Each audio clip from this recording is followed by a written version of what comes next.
ከቻልሽ አፍንጫዋን ባያትና በዚሁ በመንገድሽ ሂጂ። አለበለዚያ ግን በላይ በኩል ዞረሽ ሂጂ። ጫፊን ተነካኝና ካገኘኋት አለቃትም እገላታለሁ ብላለች።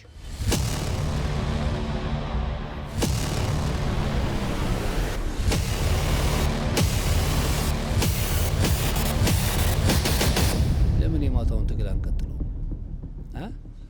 እኔ እኮ እንደ ወታደር ነው እየጠበቅኳት ያለሁት። እናንተ ሴቶች ለእኛ ከምትሰጡን ስሜት የተሻለና በጣም የሚያስደስት ስሜት። እናንተ ጡትና ቂጥ ነው የምትወዱት። ተጠመድኩ ማረሴ ይቀራል እንዴ? ቡጡ ቆይ መጀመሪያ እንደሷ አትይም ነበር? ውዴ ወደኛ እኮ እየመጣች ነው።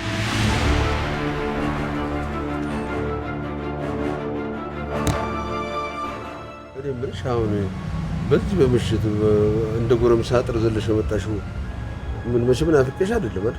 ነው አብረን እንሂድ እንቀምቅም ልትይ ነው? እዛ ጋር አንተ ፍቅር ይዟታል ነው እንዴ? እንደሱ ተዋነ ትችላለች፣ መብቷ ነው። አራት ተሳፍርኛ እንጂ ወንካ የሚለው ገባልሽ መሰለኝ። የመቼ ግን ወይ ወጡ አንተ እውነቴን ነው። እንደዚህ ለብሰህ ያኛው ወንዱ ቡጡ ቢያገኘ የሚለቃ አይመስለኝም። የእናንተ መስማማት የእኔ እንጀራ መቃኛው ነው። ቸኮሌ ከበል እንኳን ስትጊዜ እና ግን አሁን ምንድን ነው የምናደርገው? ምናደርገው